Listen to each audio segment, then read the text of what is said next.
Today, the value of Indian rupees fluctuates and is often compared with the US dollar. But did you know the Indian rupee was once the official currency of the Gulf, known as the Gulf rupee? The British Empire ruled nearly 200 years from 1763 to 1971, maintaining strong control over the Persian Gulf region. Before the oil boom in the 1960s, Gulf commerce was restricted to trading of dates, camels, fishing, and pearls. Since the economies of these countries were small, they started using the Indian rupee issued by the British East India Company and later by the government of British India instead of minting their own currencies. Another reason for using the Indian rupee was Indians' love for gold.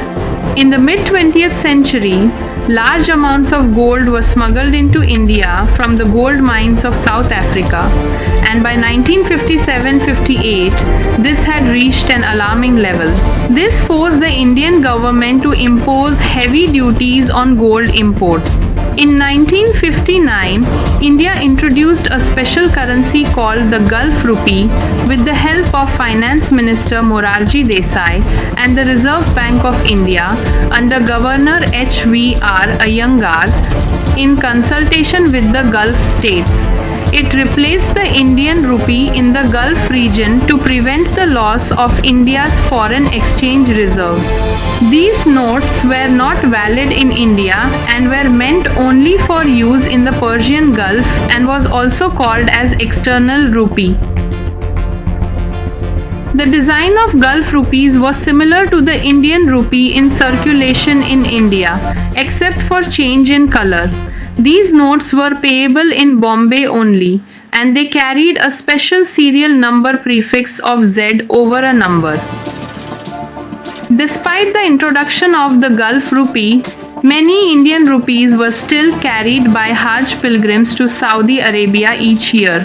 These were later sent back to the Reserve Bank of India for conversion into pounds sterling. To prevent smuggled notes from entering through Saudi banks, the RBI introduced two special Hajj notes of 10 and 100 rupees payable only at the Bombay office, similar to the Gulf notes.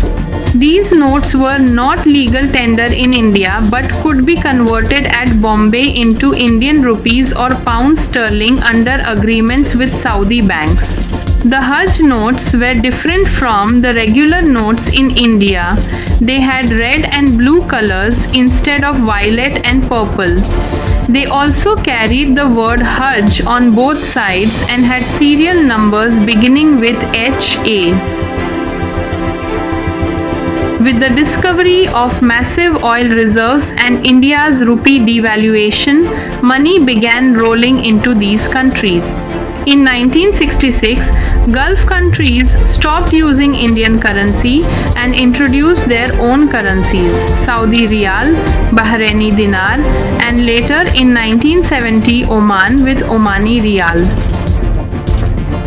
This marked the end and complete withdrawal of the Gulf rupee and Hajj notes, a forgotten chapter of India's financial and cultural legacy. Thanks for watching. Please like, share, and subscribe for more untold stories of India's history.